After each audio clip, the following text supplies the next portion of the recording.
বাংলাদেশ বেতার, রাজশাহী, সবার জন্য, সব সময়, সবখানে। আসসালামু আলাইকুম। আবৃত্তি করছি পল্লী কবি জসিমউদ্দিন রচিত আসমানি কবিতাটি।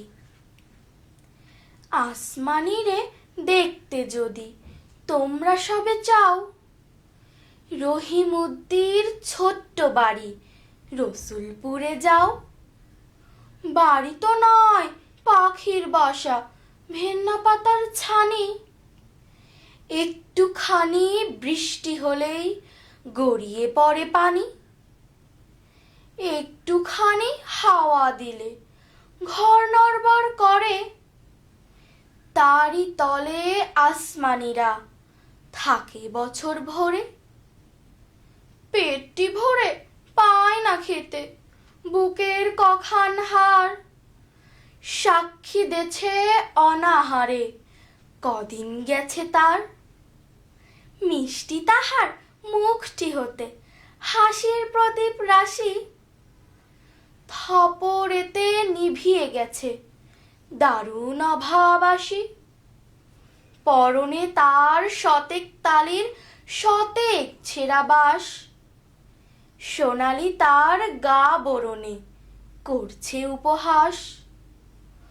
ভোমর কালো চোখ দুটিতে নাই কৌতুক হাসি, সেখান দিয়ে গড়িয়ে পড়ে অশ্রু রাশি রাশি।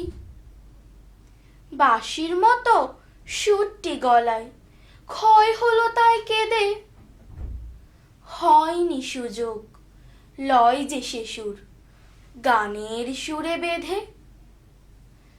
আসমানিদের বাড়ির ধারে পদ্মপুকুর ভরে, ব্যাঙের ছানা শ্যাওলা পানা কিলবিলবিল করে। ম্যালেরিয়ার মশক শেথা বিষ গুলিছে জলে, সেই জলেতে রান্না খাওয়া আসমানিদের চলে। পেটটি তাহার দুলছে পিলেই নিতুই যে জ্বর তার, বৈদ্য ডেকে ওষুধ করে পয়সা নাহি আর।